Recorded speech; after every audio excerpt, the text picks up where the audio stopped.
près de 4000 étudiants qui ont reçu le parchemin ce matin et 4000 étudiants en provenance des zénos de la région de Dakar, donc de Mermoz, de Sébikotane, de Kermassar, de Guédiawaye et de Pikine.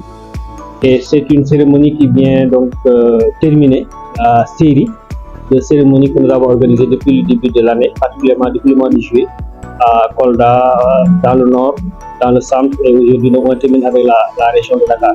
Mais c'est en même temps aussi une cérémonie qui clôture la célébration des 10 ans de l'université, qui a démarré depuis le début de l'année avec beaucoup d'activités, dont ces cérémonies de graduation là aussi, mais aussi d'autres activités de promotion, de service de la communauté, mais aussi d'activités scientifiques. Beaucoup de colloques ont été organisés pendant l'année.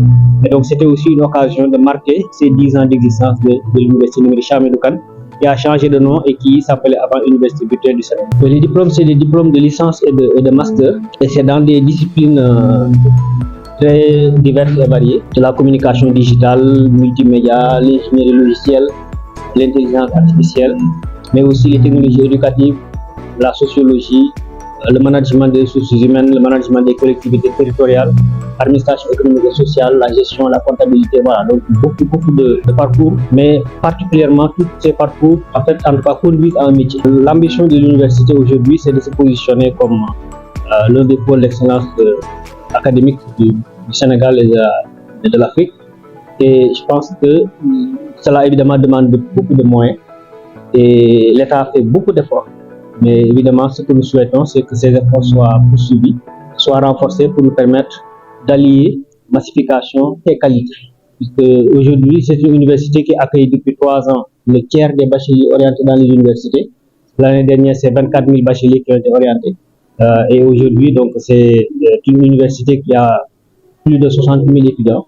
Donc, les moyens que l'État met ne suffiront jamais, évidemment. Mais nous en demandons toujours plus pour pouvoir renforcer la qualité de la formation.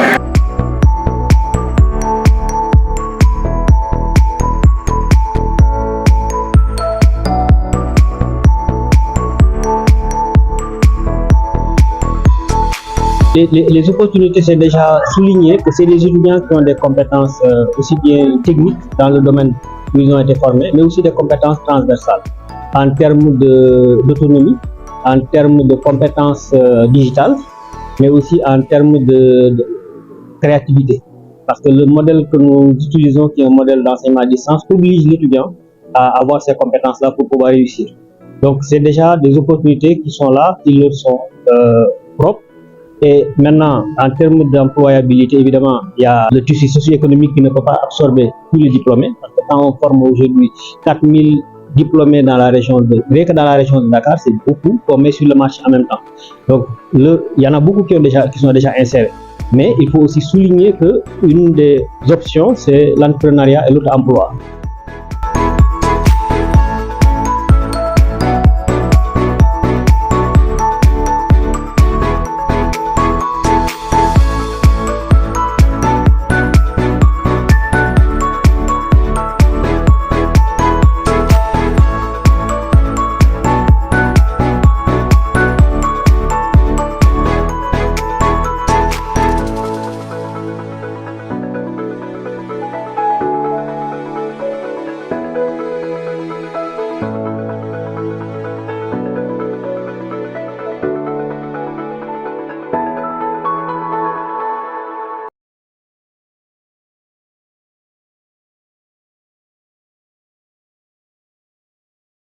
London Food